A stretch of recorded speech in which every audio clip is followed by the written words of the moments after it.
Hola, buenas tardes. A nombre de Penguin Random House, muchas gracias por estar aquí. La verdad es que es una alegría que después de 3 años que nos atrapó la pandemia podamos volver a vernos las caras, escucharnos, por supuesto, escuchar a nuestros autores platicar de sus diferentes proyectos, sus diferentes novelas. Y pues qué mejor, porque también como nos atrapó la pandemia, Historia de las Cosas Perdidas lamentablemente no pudo florecer así, de tete a tete con cada uno de ustedes, y hoy es nuestra tarde, así que por eso es una doble alegría, minería y poder hablar de la historia de las cosas perdidas.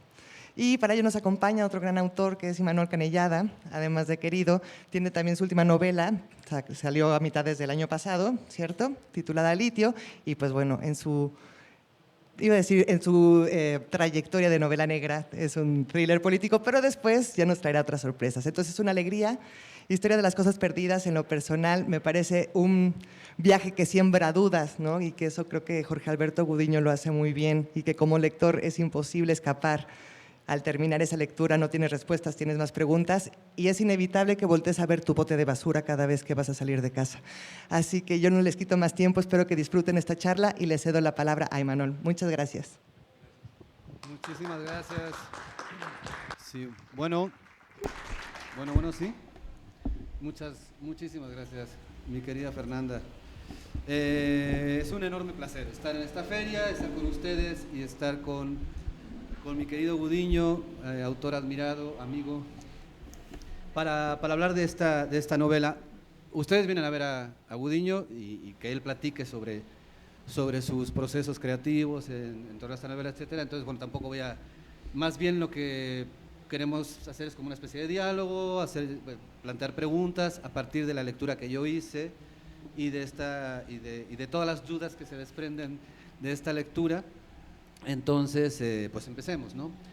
Yo creo que hay ubico como tres ejes que sostienen la novela, ¿no? Por un lado están los objetos, por otro lado está la muerte absurda y por otro lado están los individuos, ¿no? Digamos que lo que hace el autor es jugar con estos tres ejes, empieza a jugar con ellos. Y realmente es un juego porque no sabes a dónde va. No, es como navegar a ciegas. Y en este sentido, bueno, pues lo que dice Piglia, ¿no? Que todo relato tiene que tener un cierto misterio, ¿no? Contener un misterio. Y en este caso, esta novela contiene ese misterio porque no sabes a dónde va. La voz narradora hace pausas en las que a través de la digresión nos relaciona con los objetos, pero no en función de su utilidad, y esto es lo más interesante. Una de las cosas que a mí me pareció sorprendente de la novela, que me gustó muchísimo y que hace que me relacione con los objetos desde otro lugar, es que esta historia de los objetos que se pueden convertir en basura o que se pueden convertir en colección o que se pueden convertir en la representación de una compulsión acumulativa, pero esta historia de los objetos no en función de su utilidad, sino en función de su destino después de que dejan de ser útiles, es enormemente interesante porque te pone en un lugar en el que no estabas. Es decir, cuando uno toma los lentes y los lentes tienen una utilidad y me relaciono con este objeto a partir de su utilidad, y la botella y la taza, etcétera. Pero ¿qué pasa cuando el objeto deja de ser útil? ¿Qué pasa con su existencia?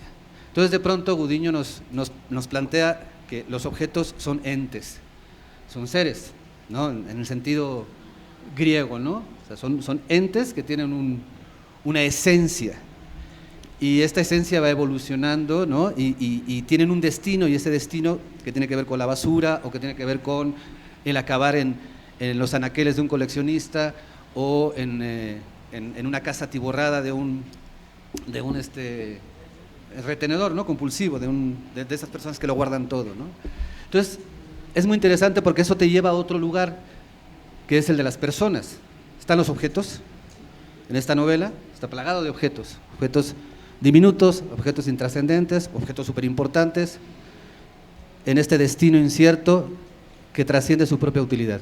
Y por otro lado están las personas, encabezadas por Rogelio, así como amistosamente le llaman, que es el personaje principal, y Andy, que es un personaje ausente, que por lo mismo adquiere una fuerza extraordinaria dentro de la novela por su ausencia, porque está presente todo el rato, y ya veremos cómo está presente.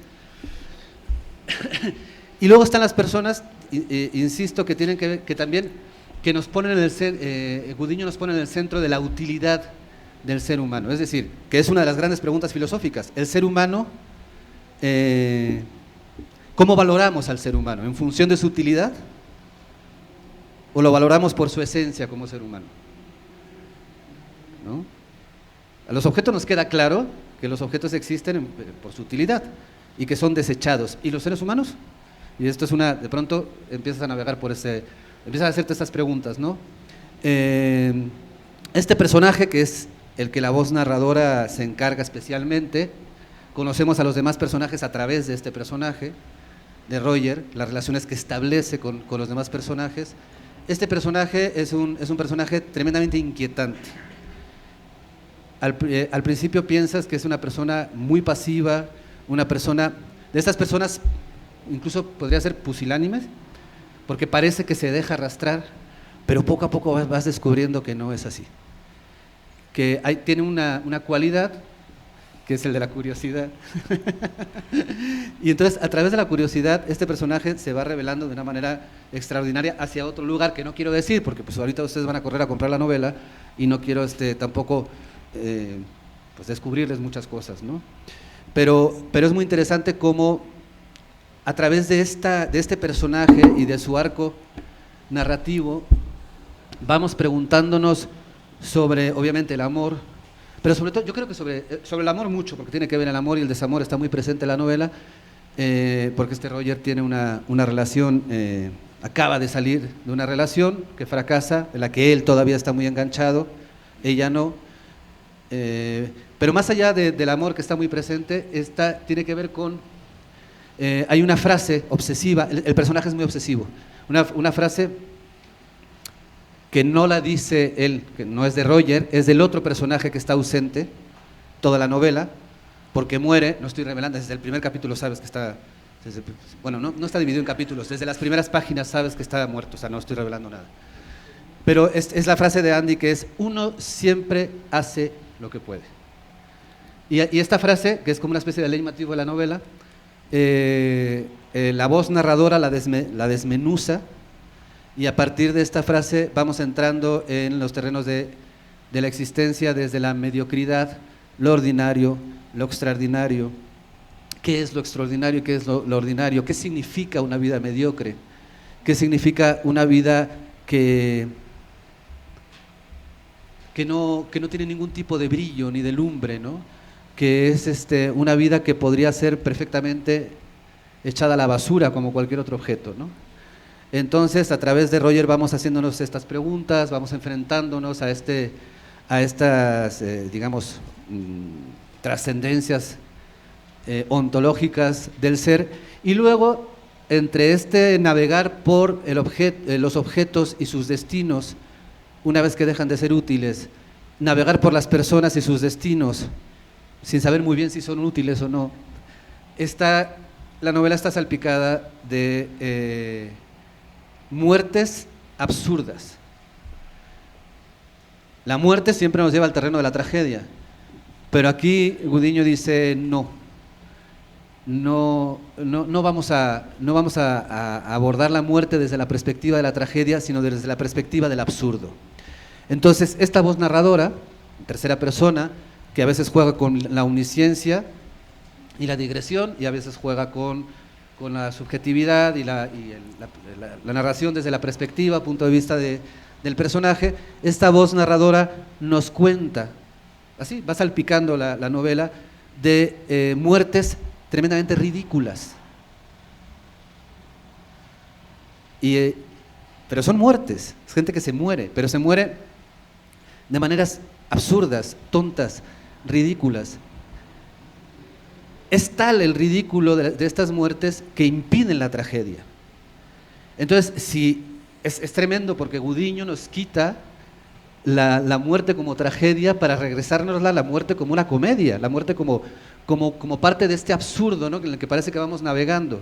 junto con estos objetos que terminan a la basura y junto con estos seres que a través de sus perversiones, de sus carencias, de sus angustias, también van terminando como una especie de basura, ¿no? Entonces, esta sería como la introducción, y ahora ya pasamos con el autor. Y bueno, vamos a empezar con esta frase. Digo porque buena parte de la novela es esta obsesión sintáctica, semántica, de descifrar la frase uno siempre hace lo mejor. Lo mejor, perdón, lo dije mal. Uno siempre hace lo mejor. Que puede. Que puede, eso es. Uno siempre hace lo mejor que puede. Perdón, mi memoria es horrible. Uno siempre hace lo mejor que puede. Haces lo mejor que puedes. Exactamente, gracias.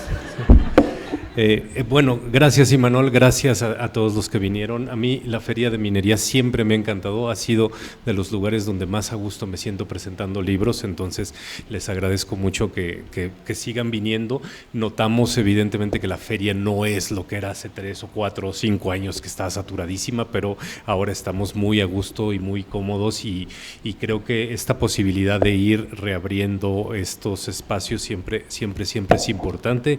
De ahí que de nuevo les agradezco mucho que hayan venido. Le agradezco mucho a Imanol, que además fue una gran coincidencia porque llegó ayer, se va al ratito, luego regresa el próximo sábado y se va el domingo, y con Imanol a veces es complicado organizar cosas así, pero yo agradezco mucho que haya aceptado desde que le escribí y luego que se haya puesto a leer la novela y luego que se haya puesto a hacer un análisis muy teórico de la novela. Creo que es de las presentaciones en las que se ha hecho un análisis muchísimo más incluso narratológico de lo que he intentado, y eso me entusiasma muchísimo porque pues sí, somos personas que nos dedicamos a eso, y entonces se nota cuando alguien nos lee desde esa perspectiva.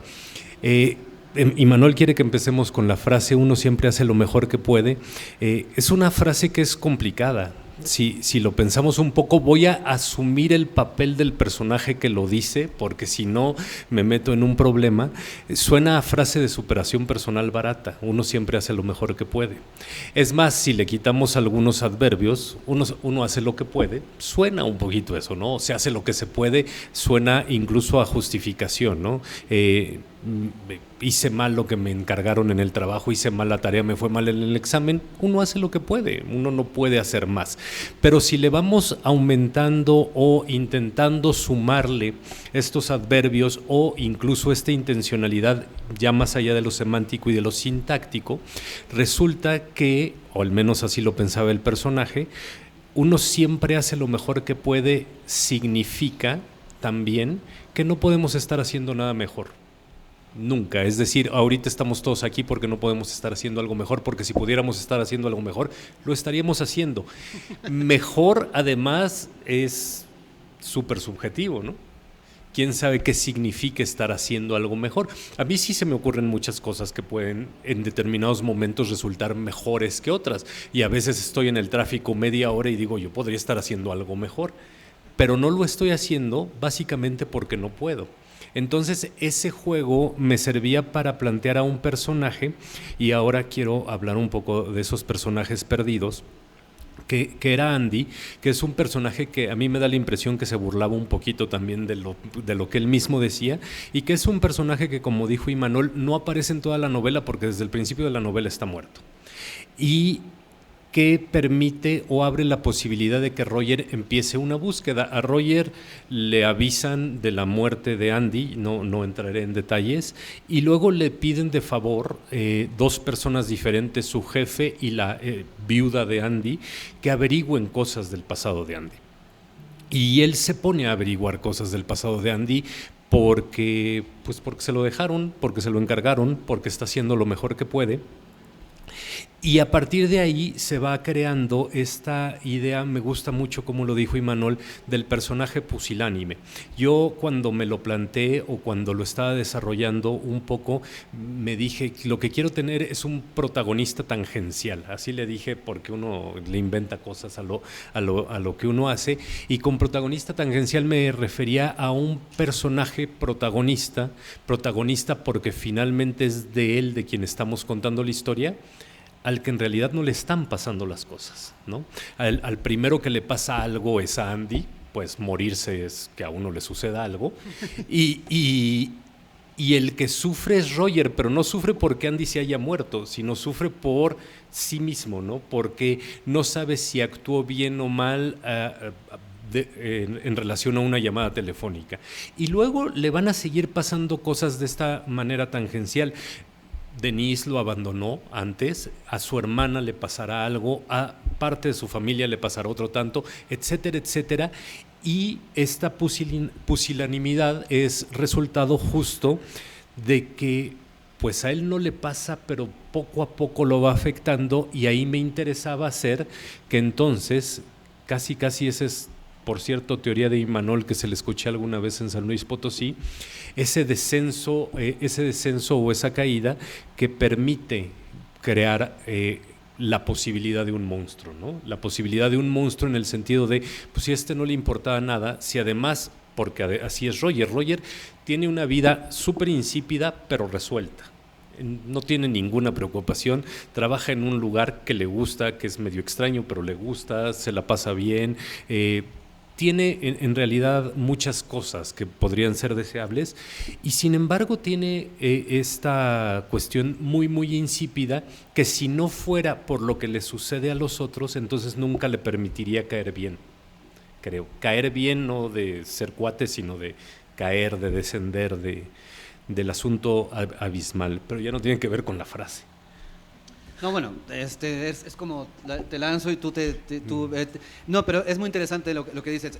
Por definición, un personaje, o sea, una de las definiciones de personaje es un ente que desea algo, ¿no? En cualquier historia, una definición de personaje es un ente que desea algo, y Gudiño lo que hace es plantearnos un personaje que no desea. Su único deseo, que es su amor frustrado por Denise, pues está frustrado desde el principio, y sí hay unos intentos tímidos por recuperar a Denise, pero nunca con esta agencia, con esta energía, con esta fuerza suficiente, ¿no? Pero fuera de eso, realmente es un personaje que no desea. Pero a mí sí me parece algo muy interesante, algo que se da en la novela que me gustó muchísimo, y es cómo a medida que empieza a investigar, que además es una investigación virtual, ¿no? Eso nos pone... Es una novela que nos ubica muy en el siglo XXI, muy en el 2023. Toda la investigación sobre quién es Andy, porque nadie sabe quién es Andy. Es el jefe, es el fundador de la empresa Vestigios. ¿No? Vestigios es la empresa, ¿no? ¿Quién es Andy? Realmente nadie sabe quién es Andy. Tienen la imagen, ¿no? Tienen una máscara, y eso también es muy de saber, de tener el oficio de narrar, ¿no? Hay una máscara que es la máscara Andy, la máscara jefe. Pero ¿qué hay detrás de esa máscara, ¿no? Y entonces, finalmente la encomienda de este personaje, Roger pusilánime, que no tiene digamos que no desea nada, no experimenta nada, es sumergirse detrás de esta máscara a través de la virtualidad. Entonces empieza a investigar, ¿no? Entiendo que tiene como ciertos conocimientos de informática que le permiten ser un poco medio hacker, sin ser un hacker profesional, pero sí tiene como que ciertas capacidades como para poder ir entrando en las cuentas de este cuate e ir descubriendo el mundo, el universo de Andy, que es enormemente sorprendente. Y entonces vemos cómo Roger empieza a vivir a través de Andy. Es decir, esta imposibilidad que tiene el personaje de desear, de perseguir algo, empieza a llenarse y con lo que va descubriendo de este otro personaje que es fascinante. O sea, vamos descubriendo cómo Andy es un personaje lleno de misterios, lleno incluso de ciertas perversiones, aunque es muy relativo eso de perversiones, que podrían, o por lo menos que para Roger pueden ser perversiones, y en este navegar por el mundo virtual de Andy, obviamente nos vamos a hacer una serie de preguntas sobre qué dejamos cuando dejamos de existir, qué dejamos detrás, ¿no? Que es algo que está también presente en la novela, ¿no? ¿Qué dejamos? Sí, que tiene que ver justo eso con el mal de los despechados, ¿no? Es decir, Roger no desea nada salvo volver a su vida anterior, pese a que es consciente que en su vida anterior, es decir, su vida con Denise, ella no estaba a gusto. Pero él no tiene ese problema, porque ese es el problema de Denise. Entonces, por eso se entra en esa paradoja del despechado, ¿no? Lo abandonan a uno, y entonces uno dice, ¿pero por qué? Y uno quiere recuperar lo que fue sin modificar lo que se necesitaba, ¿no? Y justo probablemente ese vaciamiento amoroso o ese vaciamiento espiritual o incluso esa incapacidad para verlo, porque luego se irá enterando de otras formas, es lo que probablemente lo lleva a hacer esta investigación y a darse cuenta en esta investigación de que dejamos un montón de cosas, y ahí es donde quise jugar mucho con la idea de la basura, Vestigios, hago un paréntesis, Vestigios es una empresa que se dedica al análisis de la basura para generar datos de consumo, o esto que llaman ahora metadatos y minería de datos y todas esas cosas que tienen nombres muy rimbombantes, para ver cómo se vende desinformación y demás, ¿no? Y Roger es un personaje que se dedica más o menos a eso, y justo entonces eso me da pie para entrar a una serie de viñetas o de análisis, o probablemente una parte que podría ser la más ensayística en alguna medida de la novela, que tiene que ver con la basura, y la basura entendida como desecho, que además me daba el pie de ponerle historia de las cosas perdidas, aprovechándome de un asunto semántico que tiene que ver con la palabra o con el concepto cosas. En el concepto o en la palabra cosas cabe prácticamente lo que sea.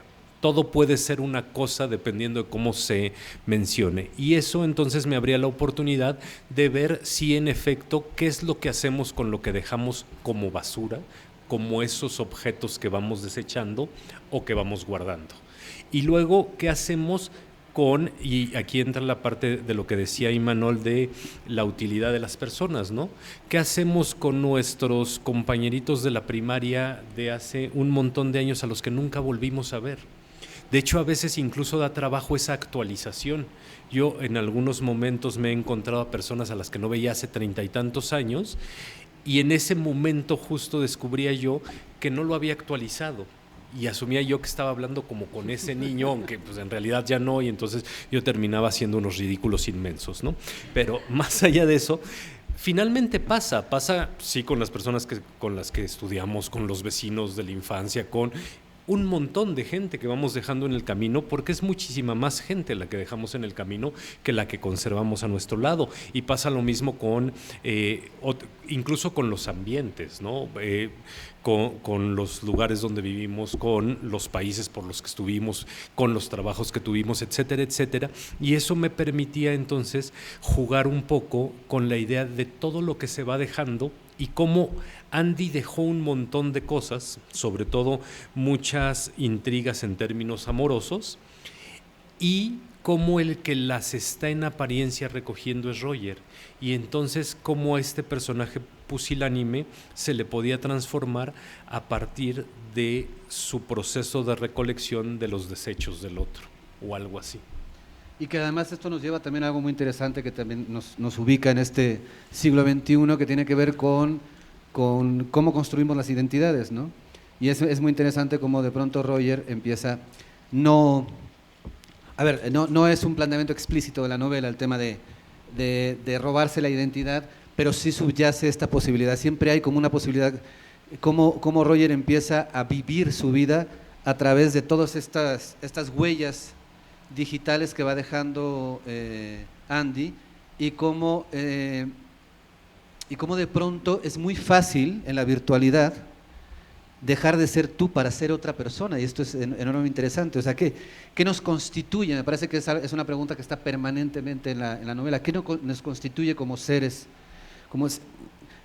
Mientras que los objetos entendemos que su utilidad es lo que la constituye, cuando dejan de ser útiles se van a la basura, a los seres humanos, ¿qué nos constituye, no? ¿Quién es Roger y qué significa ser Roger? ¿Y qué pasa cuando este ser tan imposibilitado de pronto para sentir, para emocionarse, para vibrar, para sufrir, porque es como una especie de tullido emocional? ¿Qué pasa cuando encuentra la posibilidad de colarse, ¿no?, a través de la virtualidad en otra vida, en otra identidad, y poder, aunque sea de manera muy sutil, atisbar otra existencia mucho más emocionante, mucho más intensa, mucho más arriesgada, una existencia que le apuesta a vivir al límite, frente a alguien que constantemente está abrazando la medianía, que es un concepto que está presente en la novela, la mediocridad como sinónimo de medianía, lo ordinario. Y entonces creo que es una de las cuestiones esenciales de la novela, el tema de la identidad y cómo construimos quienes somos, más allá de nuestro INE, ¿no? Que dice que tenemos un nombre, un apellido, una nacionalidad, pero ¿qué somos? ¿Quiénes somos más allá de esto, no? Claro, porque además a veces construimos nuestra identidad y tiene que ver con lo que decías de la medianía, a partir de lo que nos hace únicos, ¿no? Y lo que nos hace únicos es lo que nos vuelve excepcionales en algún contexto. Y es muy fácil definir lo que nos hace excepcionales en contextos súper cerrados, ¿no? A mí me queda muy claro qué hace excepcionales a mis hijos respecto a mí y en su relación conmigo, y entonces no tengo ningún problema para construir esa identidad. Pero ya si ampliamos eso a este salón, a esta feria, a esta ciudad, entonces vamos descubriendo que esa excepcionalidad en realidad está muy acotada por circunstancias tremendamente particulares, ¿no? Es decir, el que corre más rápido aquí, pues corre más rápido aquí, pero no corre más rápido en todo el país, etcétera, etcétera. Y si lo seguimos escalando, pues llegamos a la conclusión de que el que corre más rápido es uno en el mundo, ¿no? Y el que aguanta más tiempo corriendo es otro, y el que nada más rápido es otro, y hay uno de cada uno, pero todos los demás no llegamos ahí, y eso entonces hace algo que, si esta teoría fuera cierta, nos alejaría de esa excepcionalidad que nos permitiría identificarnos a partir de lo grandilocuente, ¿no? Y eso evidentemente lleva al personaje a llegar a la conclusión de que entonces somos mediocres porque estamos en medio. En la fila del colegio se formaban del más chiquito al más grandote. Todos los que no eran ni el más chiquito ni el más grandote estábamos en medio. Todos, no había ninguna otra posibilidad, salvo que uno de pronto creciera mucho o los demás todos crecieran mucho y uno se quedara chaparrito. No había ninguna posibilidad. Y eso es una trampa, ¿no? Porque entonces asumirse, claro, soy mediocre porque no soy ni el más chiquito ni el más grande, también es una forma de hacer una trampa que intentaba yo resolver con el asunto de la frase de Andy de uno siempre hace lo mejor que puede, y si no resolverlo, entonces hacer esa otra cosa que a mí siempre me ha interesado mucho de la literatura y que dijo Fer al principio, que tiene que ver con que a mí me encanta salir de un libro con muchas más preguntas que respuestas, que sé que es algo que también te interesa a ti y que espero que nos interese a todos, ¿no? Uno no lee buscando respuestas, uno lee buscando preguntas. Es la función de la literatura, ¿no? Plantear preguntas, no respuestas. Para eso están otras cosas, otro tipo de textos. Creo que, bueno, ya estamos, son 6:30. Es que dijeron que luego teníamos que hacer preguntas y luego tenemos entonces, pasamos a ¿sí? ¿Pasamos una vez? Sí, salvo que no haya nadie que... Bueno, si no, bueno, yo tengo más preguntas y más comentarios, pero sí... Pero ya llevo 3 horas hablando con él. Ya estamos aburridos el uno del otro. Entonces, si alguien quiere hacer alguna pregunta, algún comentario, alguna crítica constructiva. Bueno, mientras se deciden, pues seguimos en la charla, tenemos unos minutos más. Pueden interrumpir cuando quieran. Sí, bueno, hay una cosa que yo tengo muy clara. La novela, cuando deja de pertenecerle al autor y le pertenece al lector, ¿no? Cuando se imprime como libro y uno la adopta y la abraza, pues ya, las lecturas que yo haga de la novela son perfectamente válidas, ¿no? Pero a mí sí me parece que hay como... Pero igual tiene que ver con mi bagaje lector y mi formación, pero me parece que hay una constante, ahorita que por ejemplo que estabas hablando de la medianía, de la mediocridad, ¿no? De que al final todos somos mediocres y todos vivimos en la medianía, salvo ese que corre más rápido, el resto, ¿no? No. Y a partir de ahí, y luego está toda esta cuestión de los objetos, de la basura, que además se puede convertir en, O sea, lo que yo genero como basura habla de mí y de lo que yo voy a comprar para generar más basura. De manera que, bueno, yo siento que hay como una especie de cuestionamiento permanente al sistema capitalista. No sé, igual me lo aluciné, me lo imaginé, pero porque sí, el capitalismo sí nos ha llevado, por ejemplo, a esta necesidad de ser excepcionales, ¿no? De ser únicos. ¿Qué es lo que te venden, ¿no? O sea, compra este iPhone porque vas a ser único. O sea, hay 200 millones de personas que van a comprar el iPhone, pero ¿no? Toda la publicidad está basada en ¿cómo le llaman? Los universos de emociones o algo así. Tiene un término en el que precisamente es eso, te vas a sentir único a través del objeto que consumes, ¿no? Que luego se convierte en basura. Y entonces, bueno, yo sí sentía, a medida que leía la novela, esta permanente, muy sutil, ¿no? Es muy sutil, es como, lo vas dejando ahí como las miguitas en el camino para de pronto ir haciéndote esas preguntas que nos llevan a nuestras formas de relacionarnos con los otros, nuestras formas de consumir, nuestras formas de producir, a partir de un sistema que nos ha convertido, que nos ha despojado de nuestra esencia como seres humanos y nos ha convertido en consumidores. Sí, a ese capitalismo edulcorado, ¿no? Yo creo que el capitalismo también tiene una parte positiva que justo ahora no ahondaré en eso, pero la otra tienes toda la razón. Tan es así que entonces en el libro también reflexiono en torno a toda esa basura que conservamos, que tiene que ver justo con los hábitos de consumo, ¿no? El ejemplo lo he dado ya algunas veces, tiene que ver con aquí está mi madre, entonces lo puedo decir de frente, con la vajilla que mi madre lleva guardando 45 años en el mismo mueble, porque la estamos esperando, sí, ya se lo regaló a mi mujer, pues, porque estamos esperando la ocasión especial para utilizarla. Ocasión especial que esa vajilla y muchas vajillas, todos tenemos nuestras vajillas, pues digamos, pensemos en esas vajillas virtuales, en realidad son basura, ¿no? Y esa vajilla podría tener algún contenido simbólico y podría tener algún contenido emocional y podría tener un contenido afectivo, pero el consumidor que se abalanza sobre el nuevo iPhone también lo puede justificar así, también puede decir que tiene un impulso emocional, emotivo, simbólico, etcétera, etcétera, y tiene que ver entonces con eso, con la basura no solo es lo que tiramos, sino a veces es lo que guardamos para no utilizar nunca. Pero, y aquí lo que me interesaba era, y a saber si lo logré, porque esas cosas uno nunca sabe si las logra, que así como había yo hablado de la basura en términos simbólicos para hacer el asunto del objeto, de la persona, del trabajo, de la relación, etcétera, etcétera, también puede funcionar en ese mismo sentido hacia el otro lado, ¿no? Hay cosas que conservamos que no son necesariamente cosas, que a veces pueden ser personas, que a veces pueden ser relaciones, que a veces pueden ser lugares, que los cargamos con un significado que no necesariamente tienen, ¿no? Incluso hay hasta un guiño al final para algunos a los que les guste eso.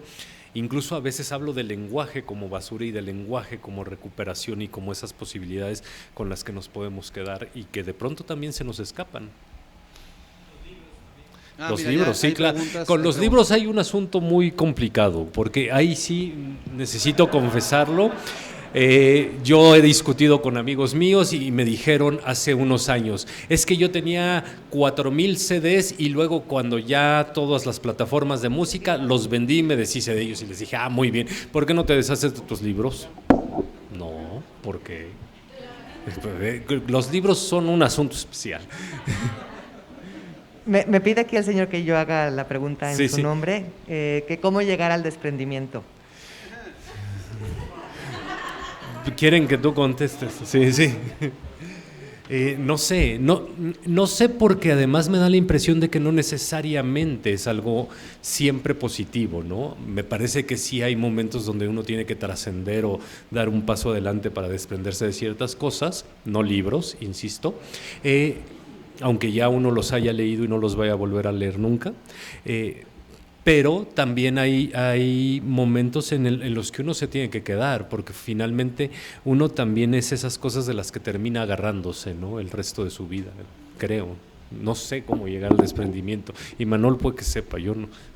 Sí, yo sí sé que es a través del nomadismo. Lo que pasa que Claro. lo dice un nómada, yo soy nómada. Entonces, el nomadismo, como te obliga a viajar con lo único, con aquello que puedes cargar, el nomadismo implica desprenderte, porque nada más puedes tener aquello que puedes desplazar de un lado a otro, ¿no?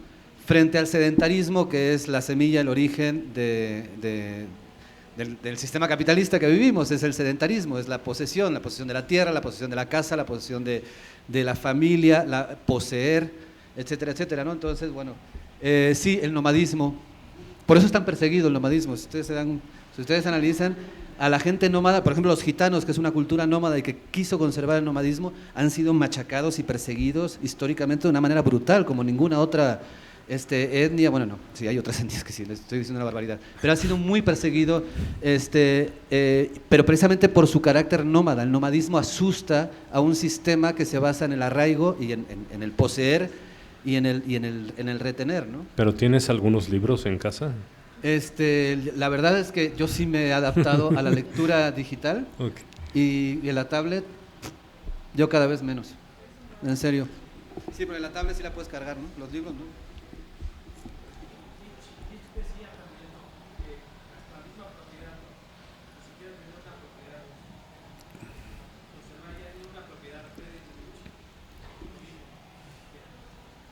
Exactamente. Buenas tardes. Hola. Gracias por la charla, muy interesante. 2 preguntas. 1, ¿te inspiraste en alguien cercano? ¿Cómo construiste tu personaje? Y 2, ¿qué sentimientos o qué emociones quieres causar en nosotros? Híjole, la primera es sí, pero no sé en quiénes. Es decir, los personajes, no hay un Roger y no hay un Andy. Roger, Andy y todos los demás tienen algo de algunas personas que he conocido, y además, si supiera no lo podría decir, porque lo que siempre he asegurado es que mis protagonistas me caen mal. Entonces sería un poco incómodo decirles en quién me inspiré, pero me suelen caer mal mis protagonistas. No están aquí, pero estas cosas luego las graban, entonces se pueden enterar. Sí, hay problemas. Y lo segundo, no sé qué sentimientos o qué emociones. Me conformaría yo con saber que desperté algún sentimiento, alguna emoción, alguna inquietud, o se generó alguna pregunta. No concretamente alguno. No es que yo escriba, y creo que pocos lo deben hacer, pensando quiero despertar justo este sentimiento en determinado lector, porque eso además reduciría muchísimo a nuestros lectores posibles, porque como Imanol dijo, cada quien lee ese libro, ya es la lectura de cada uno de ustedes, y definitivamente serán diferentes. Perdón por la ignorancia que pueda yo demostrar con mi pregunta. ¿A qué se refieren con que quieren que el libro dé más preguntas que respuestas? Tú. ¿Yo? Sí, tú eres el protagonista. Pero no de... Sí, bueno. Yo creo que una de las... Esto son cuestiones muy personales, no tenemos las netas de nada. Una de las cosas que yo creo que hace la literatura es complejizar el mundo. Cuando tú das respuestas, lo que haces es simplificar el mundo, ¿no? Cuando haces preguntas, cuando planteas preguntas, lo que haces es hacer una lectura de aquello que te rodea y de la condición humana, que yo sé que suena a lugar común, pero no nos escapamos de eso. Al final estamos escribiendo sobre la condición humana, siempre, todo el tiempo.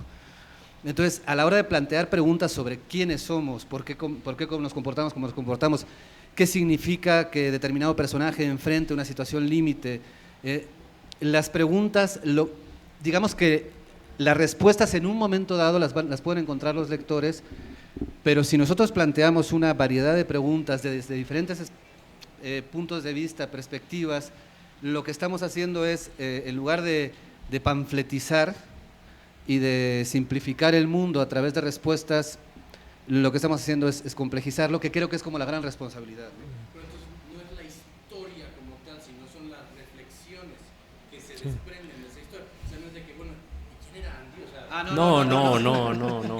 No, e incluso... Claro. El tipo de cosas sí. que, bueno, ¿y yo qué haría en esta situación? ¿No? Justo eso.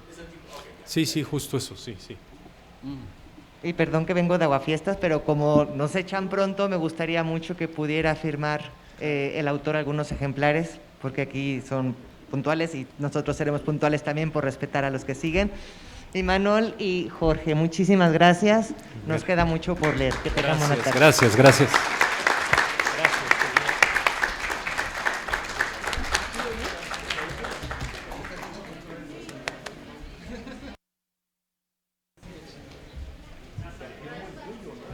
Sí, pero